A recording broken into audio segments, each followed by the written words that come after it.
This is just a video recording of me talking about my favorite things after watching Ali Abdaal's PYTA Academy on course on like making your favorite things.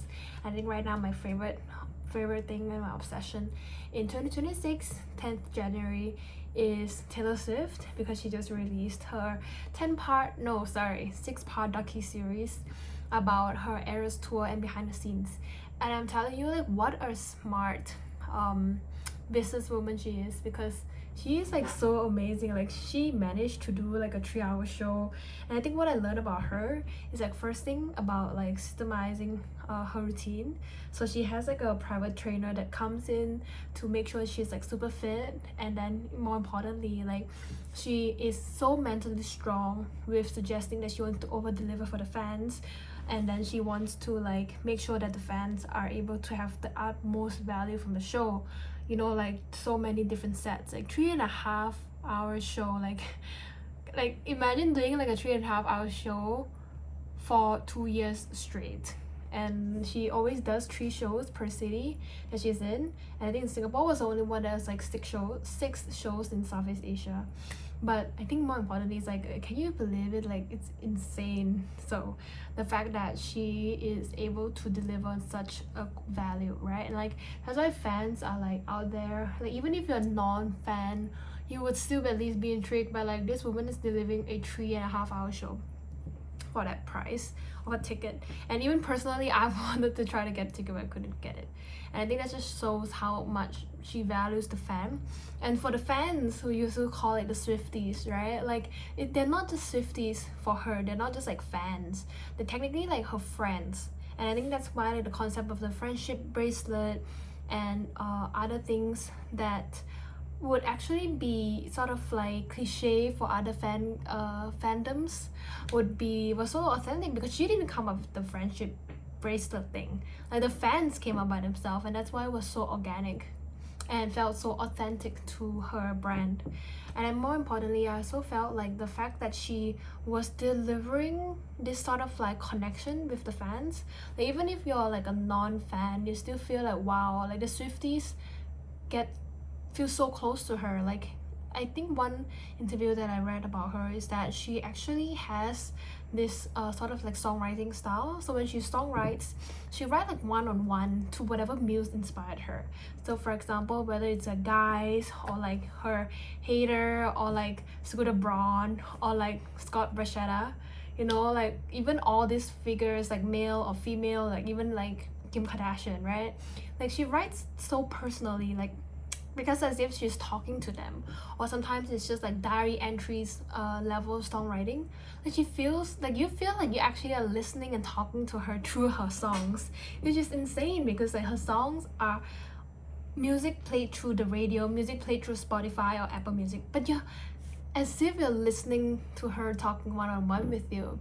And I think that's the sort of feeling that I've been getting even with The Life of a Showgirl. Like, Opalite, you feel like, wow, she's encouraging you.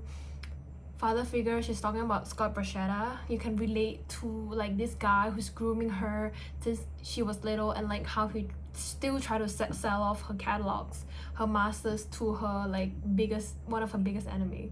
So I think the fact that like her writing style is so unique and so authentic really makes you feel like you're close to her, right? So that sort of like connection between her and her fans, or her and her listeners, are something that a lot of like, I don't see a lot of artists have done yet, especially because she's one of the few artists who personally write all her songs, right? And more importantly, her songs are big hit. So there's like that level of like, okay, first you have to be your own songwriter, second it has to be hits, and third it has to be hits continuously. Not like, I think Billie Eilish is very close to that. She writes all her songs are a hit, but recently it's not maybe as a massive hit as was before, like during the Bad Guy era, right? So I think that's how she is so rare amongst like the music community. So that's the second thing that I learned about her, which is like her connection that she could build with people. And then the third thing is like genuine kindness. Like the one thing that I learned was bonus day, where she actually gives like bonus to her staff members, and the fact that not just that, right, but the fact that she actually writes like handwritten notes for them. Like I don't even write handwritten notes for my extended family, my immediate family at best, because I'm already technically so busy.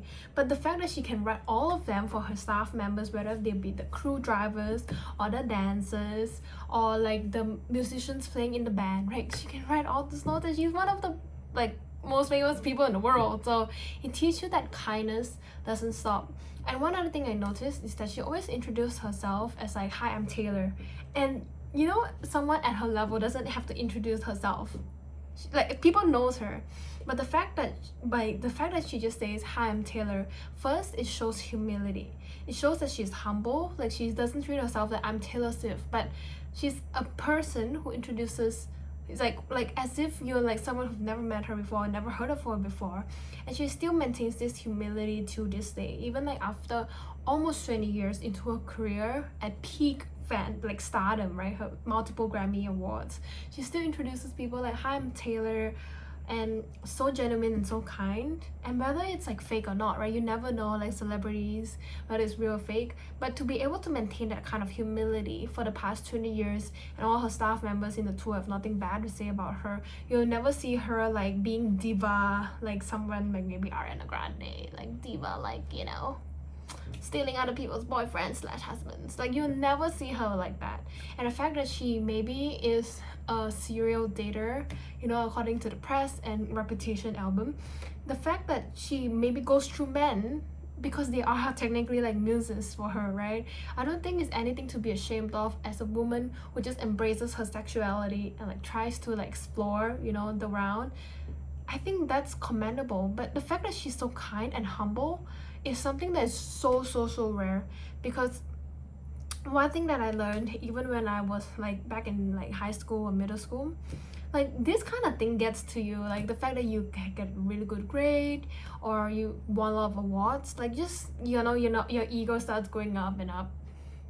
But the fact that she is so successful and she is still so humble is something that I've learned and take away so much. And because of this humility and humble like kindness, it has allowed her to even go even up, because more people want to support her.